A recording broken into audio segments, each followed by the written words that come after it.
Hello नमस्कार साथियों, विश्वास क्लासेस में आपका स्वागत है। जैसा कि पिछले वीडियो में हम मुगल साम्राज्य के बारे में अपनों ने चर्चा की थी पिछले दो, आज अपना लेक्चर नंबर 3 है। आज अपन मुगल सम्राट अकबर के बारे में बातचीत करेंगे। जैसा कि मैंने आपको बाबर के बारे में बताया था, हुमायूं के बारे में बताया, सूर्यवंश के शेरशाह सूरी के बारे में बताया था, तो थोड़ा बहुत रिवीजन कर लिया जाए क्योंकि रिवाइज से ही अपने को याद रहता है। तो बाबर जो बताया था मैंने आपको, पानीपत प्रथम युद्ध 21 अप्रैल 1526, यह इब्राहिम लोदी को हराता है और भारत में मुगल साम्राज्य को स्थापित करता है। इसके बाद यह आगे के युद्ध लड़ता है, जिसमें खानवा का युद्ध 1527 में लड़ता है, चंदेरी का युद्ध 1528 और 1529 में अफगानों के साथ घाघरा का युद्ध करता है। उसके बाद में मैंने आपको इसके बारे में और भी जानकारी दी थी कि इसकी जो ये जीवनीति हूँ, ये बाबरनामा तुर्की भाषा में लिखी गई है, ये इसके बारे में और भी कुछ जानकारी मैंने बताई थी। उसके बाद हुमायूं के बारे में मैंने आपको बताया था कि ये जीवन भर लड़खड़ाता रहा और लड़खड़ाते हुए इसकी मृत्यु हो गई। ये लैनपुर का कथन है, ये भी मैंने आपको बताया था। इसका शासनकाल 1530 से 40 था, पर फिर 1555 में वापस सरहिंद के युद्ध में आता है। तो सरहिंद के युद्ध में अकबर की जो श्रेष्ठता को देखकर हुमायूं बाबर को उसकी जो विजय होती है सरहिंद के युद्ध में, जो मुगल साम्राज्य की जो विजय होती है, उसका श्रेय अकबर को देता है। तो वहीं से अकबर स्थापित हो जाता है। और जब अकबर पंजाब में युद्ध कर रहा होता है तभी हुमायूं की मृत्यु हो जाती है। और उसी समय पर पंजाब में बैरम खां जो अकबर का एक गुरु होता है और अकबर को वहीं पंजाब में ही उसका राज्याभिषेक कर देता है। ये जानकारी अपनों ने ली थी। अकबर का जन्म मैंने आपको बताया था कि 1542 ईस्वी में राजा वीर साल के यहाँ पर हुआ था, अमरकोट का राजा था, वहाँ पर हुआ था। मैंने आपको यहाँ तक बताया था। उसके बाद में अपन पढ़ते हैं और अकबर के बारे में जानकारी प्राप्त करते हैं।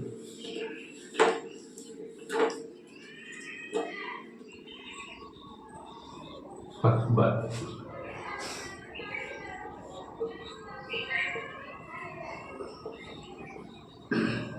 जन्म 1542,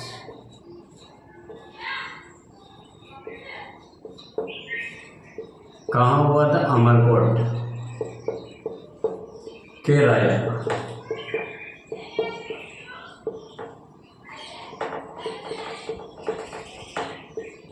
वीर सिंह के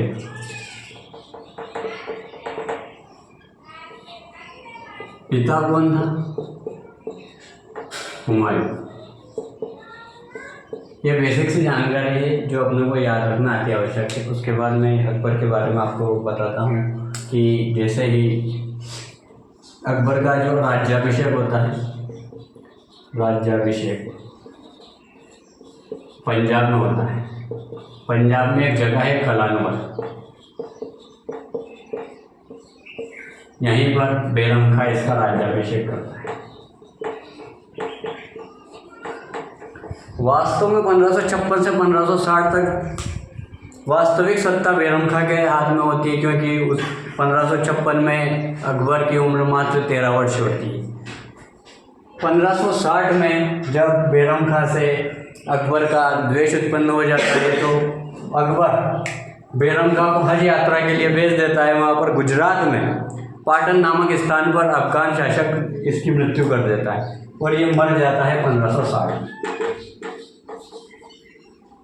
अब इसकी जो विधवा पत्नी होती है, उसकी विधवा पत्नी से विवाह करता है अकबर। और इसका जो बैरम खां का जो बेटा होता है अब्दुल रहीम खान खाना, उसको अपना पुत्र रूप में स्वीकार करता है और पुत्र रूप में स्वीकार करके ही उसका लालन पोषण करता रहता है। वही अब्दुल रहीम खान खाना जो हिंदी के विकास में सर्वाधिक योगदान देने वाला मुस्लिम व्यक्ति होता है। और इसके बाद में 1556 में ही एक सबसे बड़ा युद्ध होता है, पानीपत का द्वितीय युद्ध। वास्तव में यह युद्ध अकबर के लिए अति महत्वपूर्ण होता है और मुगल साम्राज्य के लिए, क्योंकि यह युद्ध लड़ता है ये हेमू के साथ, और हेमू दिल्ली की गद्दी पर बैठने वाला अंतिम हिंदू शासक था हुआ करता, और साथ ही विक्रमादित्य की उपाधि धारण करने वाला भी अंतिम शासक हेमू ही था। कहा जाता है कि हेमू ने अपने जीवन काल में 24 युद्ध लड़े हैं, उनमें से अधिकतर 22 युद्ध में इसको विजय प्राप्त हुई। ये कुछ इंपॉर्टेंट फैक्ट है, अपन नोट करते हैं, उसके बाद आगे बढ़ते हैं। तो नोट कीजिए पानीपत का द्वितीय युद्ध, यह होता है 1556।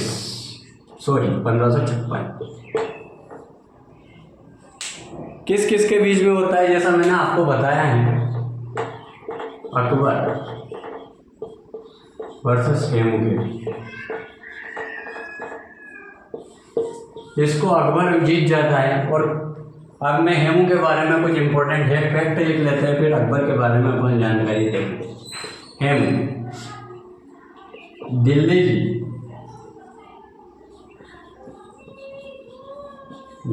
की गद्दी पर बैठने वाला, सर पेन नहीं चल रहा है क्या आपने,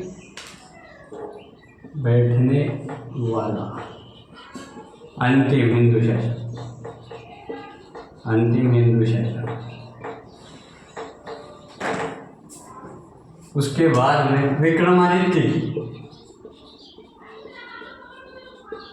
की उपाधि धारण करने वाला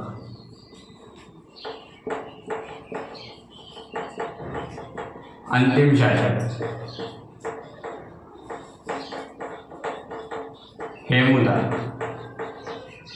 और उसका क्रम कौन सा था, क्रम पूछा जाए तो विक्रमादित्य 14।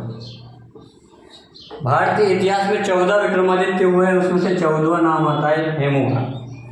इसके बारे में कुछ फैक्ट और बात की जाए तो इसने अपने जीवन काल में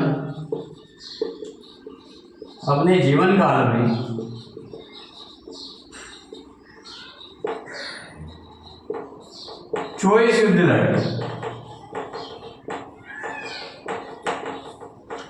जिसमें से 22 युद्ध जीता है। हेमू भारतीय इतिहास में एक महत्वपूर्ण शक्ति के रूप में, महत्वपूर्ण शासक के रूप में, हिंदू शासक के रूप में देखा जा सकता है। इतना आप नोट डाउन कीजिए। उसके बाद अपन जो वास्तव में अपना अकबर चलता है, वो अकबर, जैसे कि अकबर महान कहा जाता है, क्या इसे महान कहना उचित है, इसके बारे में अपन जानकारी अच्छे से लेंगे, क्योंकि आज इसका जैसे थंबनेल पे आपने देखा होगा कि शून्य से शिखर तक अकबर को के बारे में अपन आज समझेंगे। आप नोट डाउन कीजिए।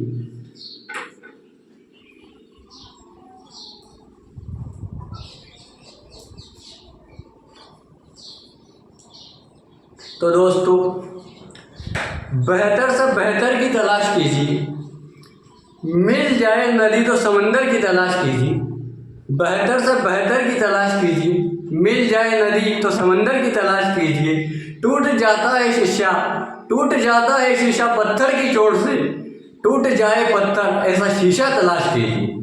तो दोस्तों, ऐसे ही मोटिवेट वीडियो में, मोटिवेट शायरिया में आपको बताता रहूँगा, ताकि आपका मोटिवेट बना रहे और आप जिस एग्ज़ाम की तैयारी करते रहे उसमें कभी पीछे ना हटें। जैसे कि इसमें बताया गया है कि बेहतर से बेहतर, मतलब अपने को हिसाब इतना बेहतर करना है जीवन में कि जो अपन एग्ज़ाम देख रहे हैं उस एग्ज़ाम को क्रैक करने में अपने को थोड़ी भी कठिनाई नज़र ना आए। और एग्ज़ाम हॉल में जैसे ही बैठे तो अपने को, मतलब अपना कॉन्फिडेंस इतना हाई हो कि अपन उस एग्ज़ाम को क्रैक करके ही बाहर निकले। तो दोस्तों, आपने नोट किया होगा। उसके बाद अपन आगे बढ़ते हैं।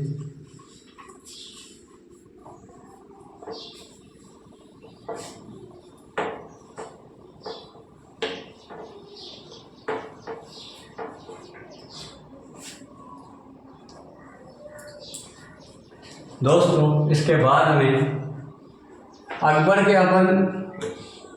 के विजय अभियान की चर्चा कर रहे हैं। ये अति महत्वपूर्ण टॉपिक है इसके बारे में, क्योंकि ये मालवा पर आक्रमण करता है, उसके बाद में गोंडवाना क्षेत्र पर आक्रमण करता है, आमेर जिसको जयपुर के आसपास के क्षेत्र पर आक्रमण करता है, अहमदनगर पर से आक्रमण करता है, और सबसे महत्वपूर्ण 1576 में हल्दी घाटी का युद्ध लड़ता है। और उसके अंतिम जो अपना ये बुरहानपुर आशा है, असीरगढ़ के किले पर अपना अंतिम अभियान इसका रहता है, उसके बारे में अपन धीरे धीरे बात करेंगे। गुजरात अभियान की भी अपन चर्चा करेंगे। तो अपना पहला अभियान आता है उसमें मालवा, मालवा का अभियान, मालवा पर आक्रमण।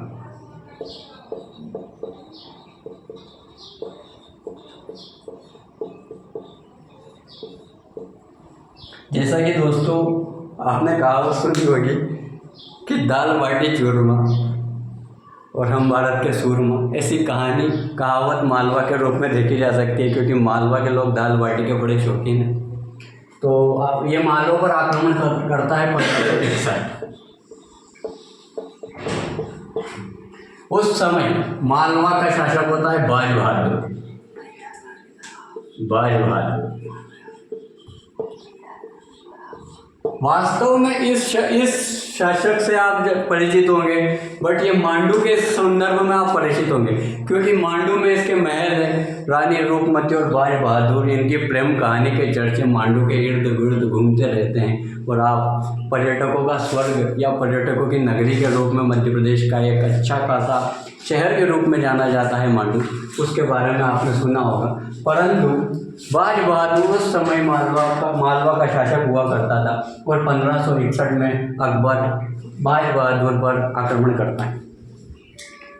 तो जैसे कि बाज बहादुर वर्सेस अकबर के बीच युद्ध होता है, और इसमें मैं आपको बताना चाहता हूं कि बाज बहादुर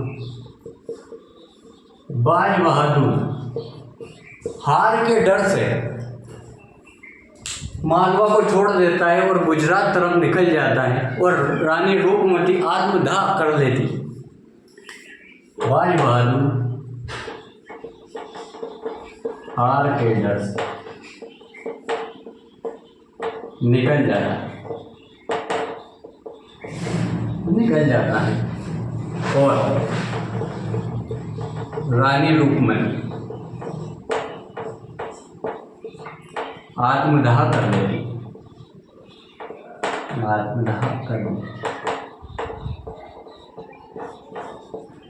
तो दोस्तों रानी रूपमती तो आत्मदाह कर लेती है, परंतु बाद में कुछ वर्षों के बाद बाज बहादुर को अकबर के इसमें शासनकाल में अकबर का सेनापति इसको बना दिया जाता है और उसके दल में शामिल कर दिया जाता है। और इसके बारे में एक और महत्वपूर्ण फैक्ट कहा जा सकता है कि रानी रूपमती और बाज बहादुर, इनकी समाधि है अपने राजगढ़ के सारंगपुर में। तो रानी रूपमती एंड बाज बहादुर की समय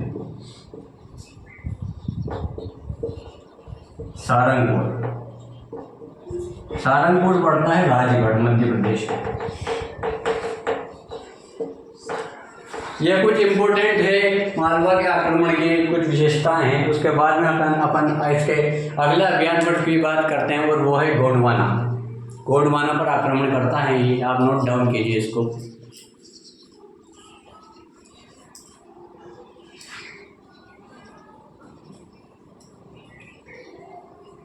तो आपने नोट किया होगा दोस्तों। इसके बाद में इसका अगला आक्रमण जो होता है वो गोंडवाना पर होता है। गोंडवाना भी वर्तमान में मध्य प्रदेश के अंतर्गत ही आता है। नर्मदा नदी के उत्तरी भाग या नर्मदा नदी के आसपास का क्षेत्र गोंडवाना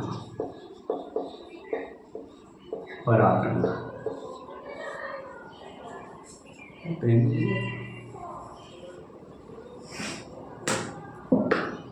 तो दोस्तों ये करता है ये 1565 में।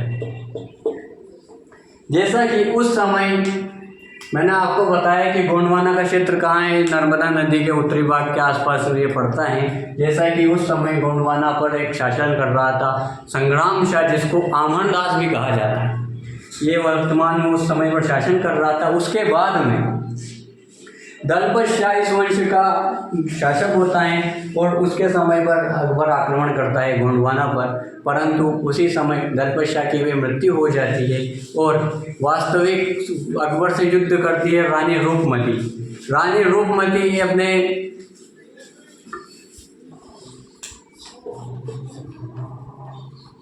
तो दोस्तों जैसा मैंने बताया है कि गोंडवाना नर्मदा घाटी के उत्तर के आसपास का क्षेत्र, आसपास का क्षेत्र। आपने मध्य प्रदेश को देखा होगा, ये अपन मध्य प्रदेश मान सकते हैं। तो ये जो क्षेत्र है ये गोंडवाना क्षेत्र। मालवा जो इससे पहले मैंने आपको बताया ये मालवा क्षेत्र पड़ता है और यहीं पर बुरहानपुर पड़ता है। तो अकबर के अधिकांश जो आक्रमण हुए हैं वो मध्य प्रदेश के आसपास ही हुए हैं। तो जैसा मैंने बताया कि नर्मदा घाटी के उत्तर के आसपास का क्षेत्र उस समय गोंडवाना कहलाता था और उस समय यहाँ का शासक था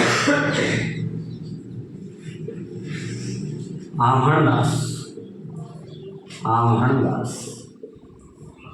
जिसे संग्राम शाह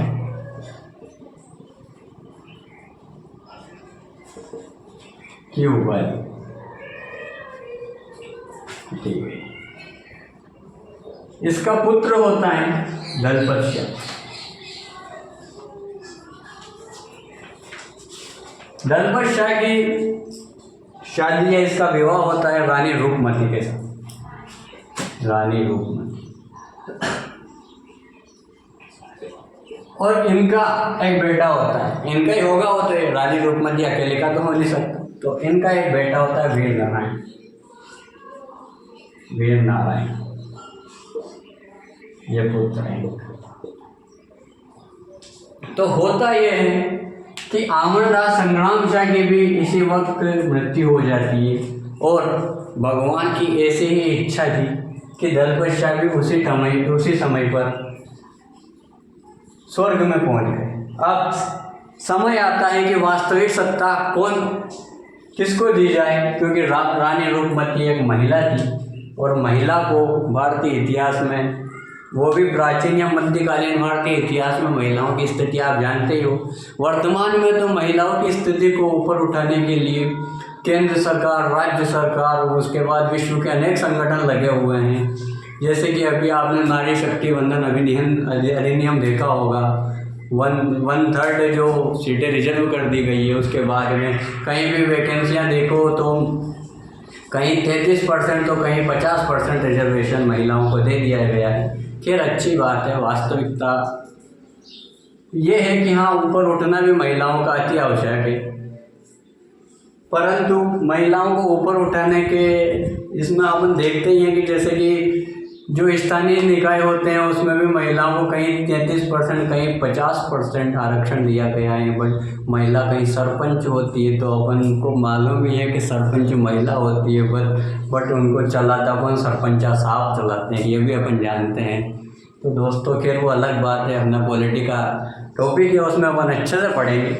तो दोस्तों यहाँ हुआ ऐसा कि दलपत शाह की भी मृत्यु हो जाती है। उसके बाद वीर नारायण के नेतृत्व में रानी रूपमती युद्ध करती है अकबर से। कहा जाता है कि अकबर जैसे ही रानी रूपमती को मारने के लिए आता है तो रानी रूपमती अकबर के हाथों न मरकर स्वयं ही आत्मदाह कर लेती है, क्योंकि हमें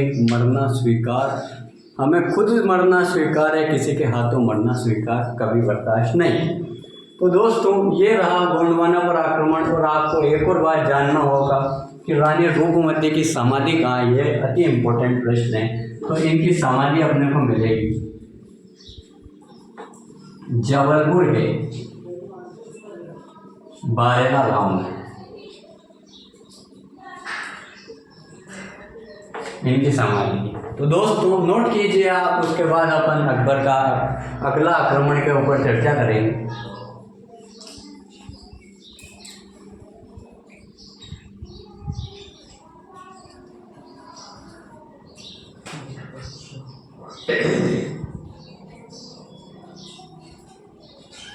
तो दोस्तों जैसा कि आपने नोट किया होगा, आज मैं आपको बताऊंगा कि महाराणा प्रताप के हाथी का नाम। अब आप सोच रहे होंगे सर उनका तो घोड़ा था। नहीं दोस्तों, अब हाथी के बारे में जानेगा। अकबर कहता है कि जिसके हाथी को अपन झुका नहीं सके उसको अपन हरा कैसे सकते हैं, यह अकबर का कथन है। तो दोस्तों आज तक आपने उसके घोड़े चेतक के बारे में सुना होगा, बट आज हम उसके हाथी के बारे में चर्चा करें। तो नोट कर लीजिए, हाँ यही कर लीजिए, हल्दी घाटी का ही,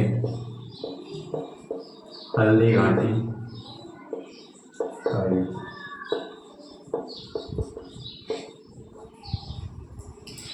दोस्तों यह युद्ध होता है 1576। अति इम्पोर्टेंट युद्ध है ये, क्योंकि महाराणा प्रताप को भारतीय इतिहास में और हिंदू शासकों में सर्वोच्च दर्जा प्रदान किया है, और वास्तव में वो उसके हकदार भी हैं। क्योंकि अगर माना जाए और वास्तव में अगर अकबर महाराणा प्रताप के सामने आ जाता तो वो उनको एक हाथ में ही उठा लेते थे, क्योंकि उनकी 7 फीट 4 इंच की उनकी हाइट हुआ करती थी, और अकबर 15-16 साल का, देख लीजिए 4-5 फीट का होगा। परंतु वो वास्तव में वो सामने इसलिए नहीं आता है क्योंकि वहाँ पर अकबर की तरफ से लड़ता है मान सिंह, राजा मान सिंह। महाराणा क्या दोस्तों आप बता सकते हो कि महाराणा प्रताप का भी एक हकीम मुकाम नाम था उसका, हकीम खान।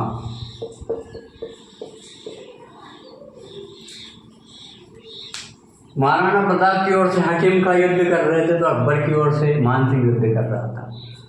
हुआ ऐसा कि इस युद्ध में महाराणा प्रताप को हार का डर या हार का संशय या फिर हार की पराजय उनको स्वीकार नहीं थी। परंतु जैसे ही उनकी सेना कमज़ोर पड़ने लगी तो उनका घोड़ा, जिसका नाम हुआ करता है चेतक, घोड़ा चेतक,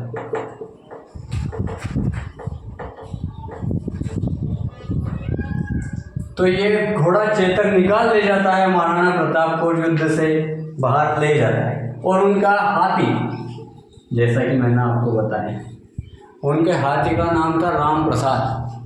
जी हाँ दोस्तों,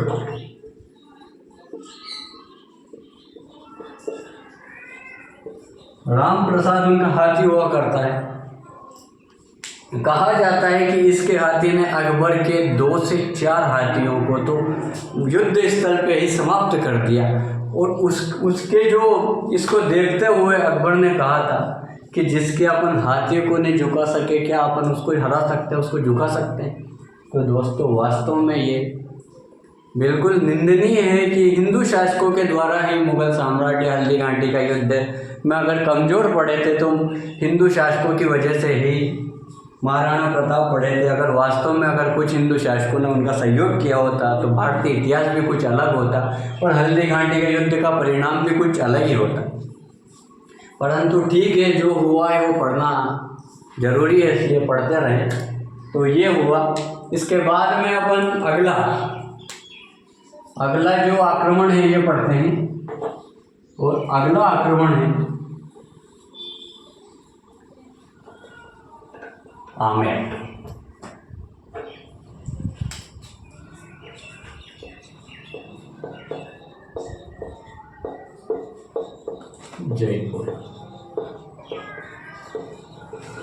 जयपुर के आसपास के क्षेत्र में राजा हुआ करता था भारमल।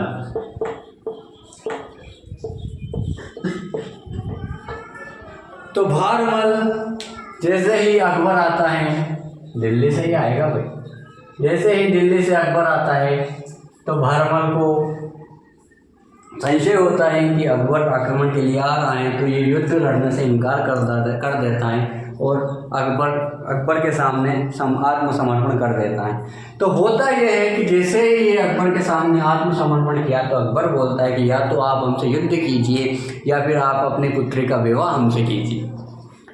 तो दोस्तों होता यह है कि ये इसकी पुत्री जिसका नाम जोधाबाई होगा,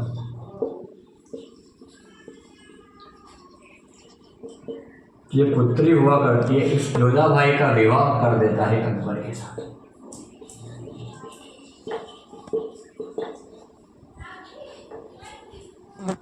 तो जैसे कि अकबर के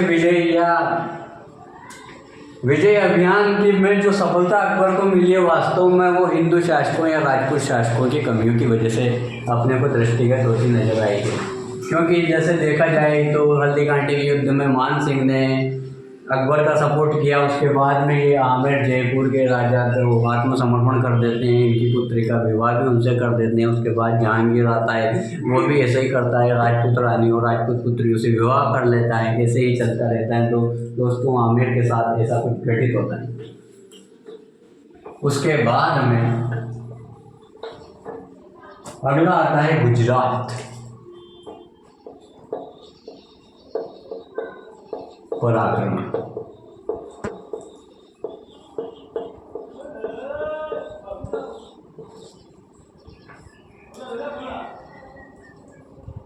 दोस्तों अकबर का गुजरात आक्रमण भी काफ़ी महत्वपूर्ण है, क्योंकि यह अकबर का सबसे तीव्र अभियान माना जाता है। अकबर का सबसे तीव्र अभियान गुजरात पर।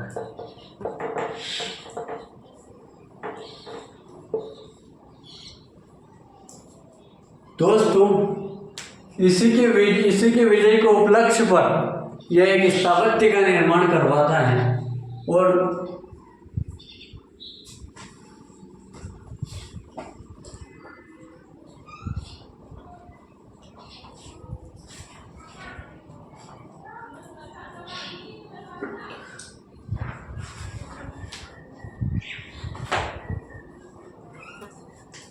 जैसा कि मैंने आपको बताया कि इसी के उपलक्ष्य पर ये फतेहपुर सीकरी में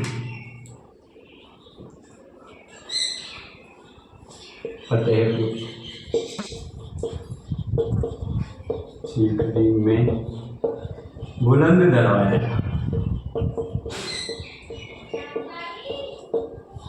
का निर्माण करता है।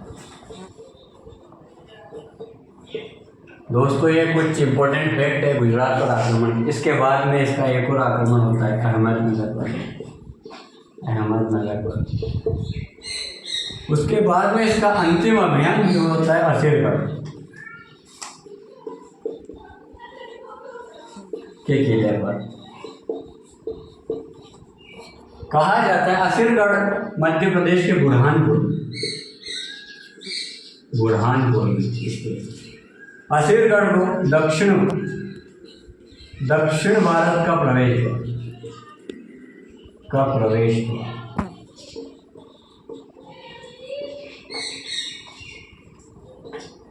जैसा कि दोस्तों आपको पता होगा कि इसको प्रवेश द्वार इसलिए कहा जाता है क्योंकि इसके आसपास जो सतपुड़ा श्रेणी समानांतर रूप से फैली हुई है, तो इसलिए असीरगढ़ के किले से होकर ही दक्षिण भारत में प्रवेश किया जा सकता है। तो इसीलिए इसको दक्षिण भारत का प्रवेश द्वार कहा जाता है कि उस समय यहाँ का राजा आशा अहीर हुआ करता है।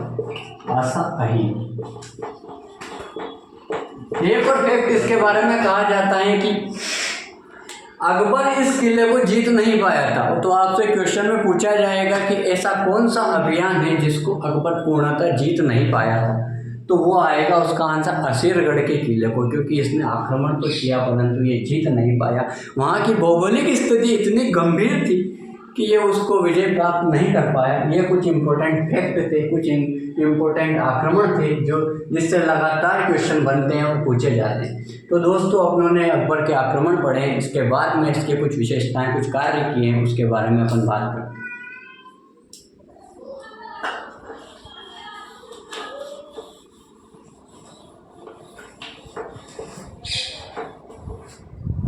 दोस्तों बात है 1562 की। कब की बात है? 1562 की,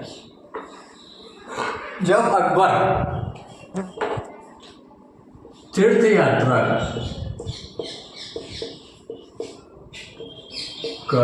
को समाप्त कर देना।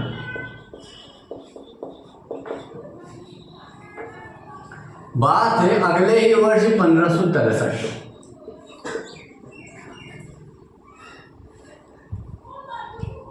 दास प्रथा की समाप्ति करता है। दास प्रथा का अंत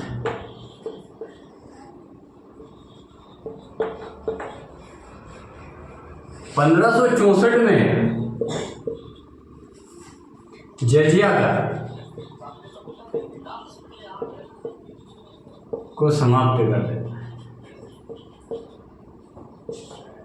अब आप बताइए जजिया कर हुआ होता क्या था? दास प्रथा 1562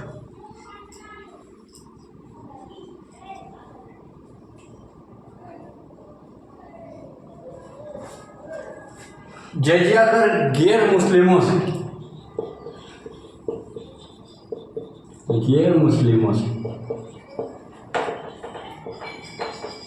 लिया जाने वाला कर।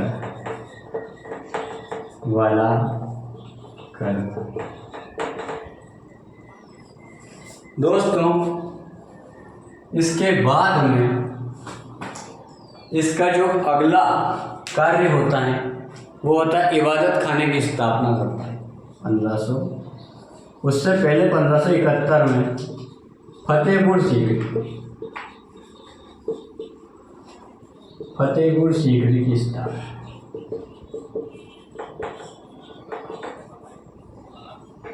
1575 में अकबर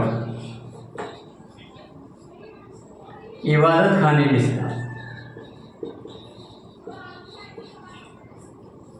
स्थापित करता है। 1579 या 1980 दहशाला बंदोबस्त, अति इम्पोर्टेंट, वेरी वेरी इम्पोर्टेंट दहशाला बंदोबस्त।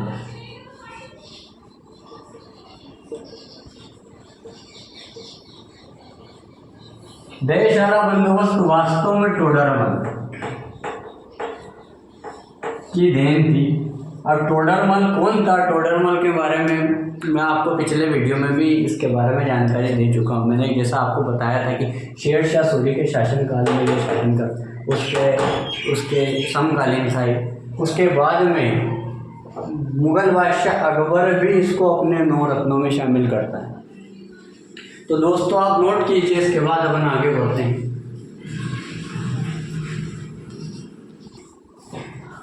दोस्तों जैसा कि आपने नोट किया होगा, परंतु मुझे लगता है इसमें कुछ मिस्टेक मुझे भी नज़र आ रही है, आपको भी आएगी होगी।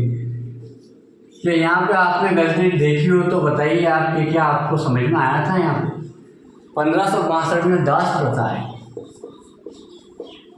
और 1563 में तीर्थ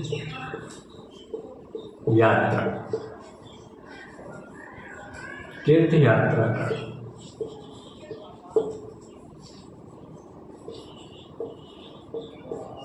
को समाप्त किया।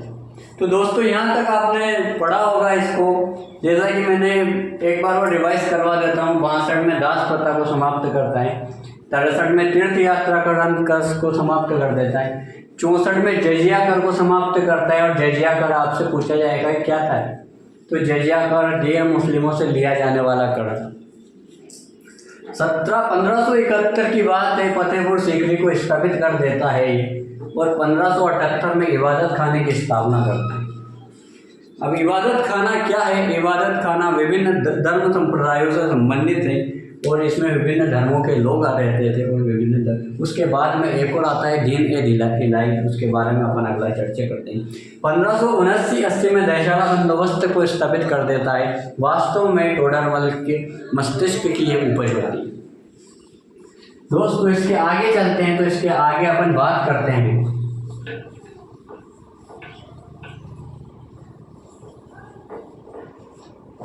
1575 में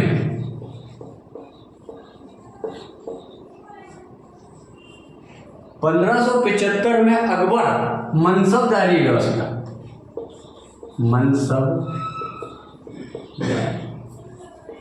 व्यवस्था की शुरुआत करता है।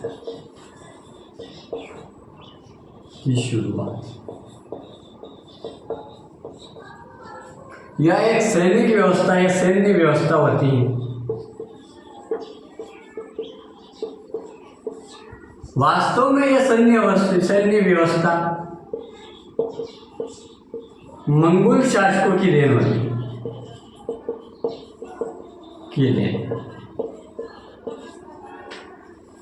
तो मनसबदारी व्यवस्था की स्थापना किसने और कब की है? 1575 में अकबर ने किया मनसबदारी व्यवस्था की शुरुआत। ये क्या थी? सैन्य व्यवस्था थी पर मंगोल शासकों की देन थी। तो ये कुछ इम्पोर्टेंट फैक्ट है मनसबदारी व्यवस्था के बारे में। इसके बाद में आता है इसका दीन ए इलाही धर्म।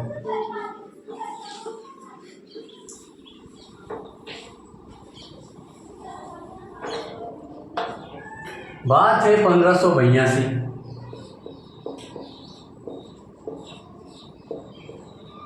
1582 में अकबर, जैसा कि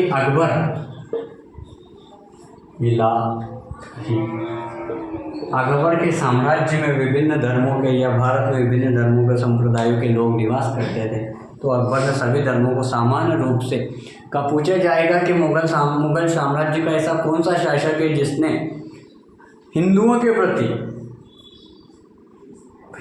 प्रति मतलब अच्छी प्रणाली, मतलब हिंदुओं के प्रति एक अच्छा व्यवहार किसका था? तो ये अकबर का था। इसने 1582 दीन ए इलाही धर्म की स्थापना करता है। कहा जाता है कुछ बुकों में आपको इसमें 18 लोग मिलेंगे, तो कुछ बुकों में 19 लोग मिलेंगे,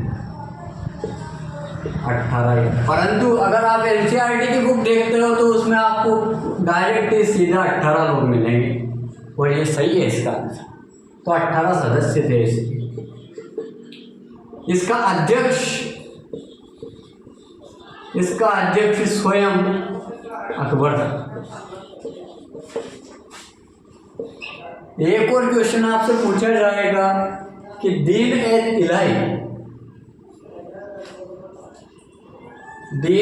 इलाही धर्म को स्वीकार करने वाला एकमात्र हिंदू कौन था? तो वो था बीरबल। दीन ए इलाही धर्म को स्वीकार करने वाला एकमात्र हिंदू बीरबल इसका नाम है।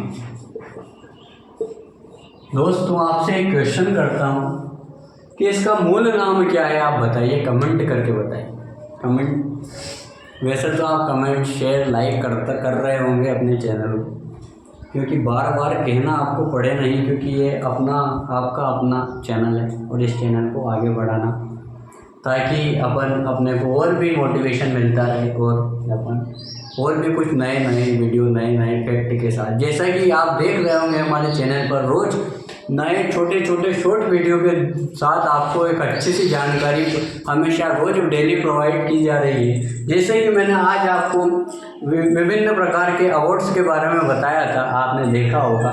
तो दोस्तों विभिन्न शॉर्ट्स को देखते रहिए, क्योंकि वो एक ऐसी चीज़ होती है जो अपने को रिवाइज करने में अति आवश्यक होती है। क्या लगता है 1 मिनट में अगर अपने को 5 फैक्ट या 7 फैक्ट अगर याद होते हैं तो उसमें बुराई क्या है? और वो फैक्ट इतने इम्पोर्टेंट होते हैं कि वो एग्ज़ाम में लगातार पूछे जाते हैं। इसीलिए दोस्तों शॉर्ट वीडियो में जो कुछ भी आएगा वो अति इम्पोर्टेंट ही आएगा, और आपको उसको अच्छे से पढ़ना है, अच्छे से देखना है और अच्छे से अपने दिमाग में फिट करना है। तो दोस्तों ये पूछा जाएगा इसका, जैसे मूल नाम मैंने आपसे पूछा है तो इसका मूल नाम होता है महेश दास। महेश दास इसका मूल नाम होता है। उसके बाद आगे भी इसके बारे में एक और नाम आएगा, अपन जब अकबर के नवरत्न को पढ़ेंगे तब अकबर के बारे में चर्चा करेंगे कि टोडरमल, मान सिंह, फेजी, हकीम खाम और बीरबल, तानसेन, अब्दुल रहीम खान का नाम, जिसे को कलम और तलवार का सिपाही कहा है, बैरम का पुत्र होता है, उसके बारे में भी अपन चर्चा करेंगे। कुछ एक दो फैक्ट और अपन देख लेते हैं, उसके बाद क्लास को द एंड करेंगे। कल अपन नवरत्न अकबर के पढ़ेंगे। तो दोस्तों मैं आपको कुछ इंपॉर्टेंट फैक्ट बताता हूँ, जैसे क्वेश्चन पूछेगा आपसे कि मुगल काल का ऐसा कौन सा शासक था जो तिलक लगाता था, तो तिलक लगाता था भैया, तिलक लगाता। अगला इससे क्वेश्चन पूछा जाए, जैसे कि मुस्लिमों में वैसे स्वाभाविक से सामान्य सी प्रथा नहीं होती है कि अगर माता पिता की मृत्यु हो जाती है तो वो मुंडन संस्कार करवाते हैं, बट कहा जाता है कि अकबर की जब माता की मृत्यु हुई थी तब इसने मुंडन संस्कार करवाया। माता की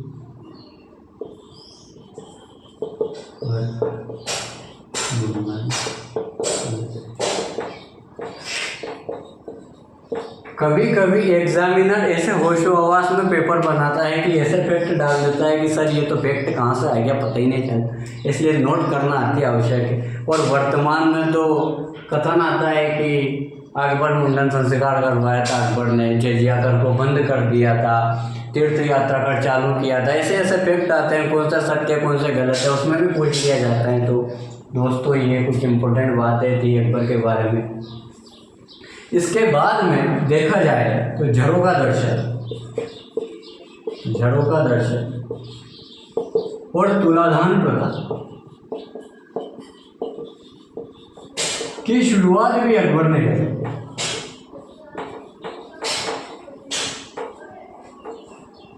तो दोस्तों ये कुछ इम्पोर्टेंट फैक्ट हैं अपना अकबर के बारे में। एक अंतिम और एक लास्ट टॉपिक बचा है अकबर के नवरत्न, उसको अपन कल कंप्लीट करते हैं क्योंकि आज टाइम ज़्यादा हो गया है। तो दोस्तों आपको लेक्चर कैसा लगा, आपको लाइक पसंद आया या नहीं आया, दोस्तों कमेंट कीजिए ताकि हमारा मोटिवेशन लगातार बना रहे, और चैनल को लाइक शेयर सब्सक्राइब करते रहिए क्योंकि आपका एक लाइक हमें मोटिवेशन देता है, आपका एक शेयर हमें मोटिवेशन देता है और आपका एक सब्सक्राइब हमें मोटिवेशन देता है कि हम नए से नए रोज़ कुछ नया करते रहें। और जैसा कि हम सोच रहे हैं, हमारा विचार है, अगर आपके घर में अगर कोई छोटे बच्चे हों तो आप कमेंट में बताइए कि क्या 10th क्लास का जो पूरा सिलेबस है क्या वो भी यूट्यूब पे करवाया जाए या नहीं करवाया जाए, कृपया आप इसके बारे में भी बताइए हमें, और उसके बाद हम आगे बताएंगे।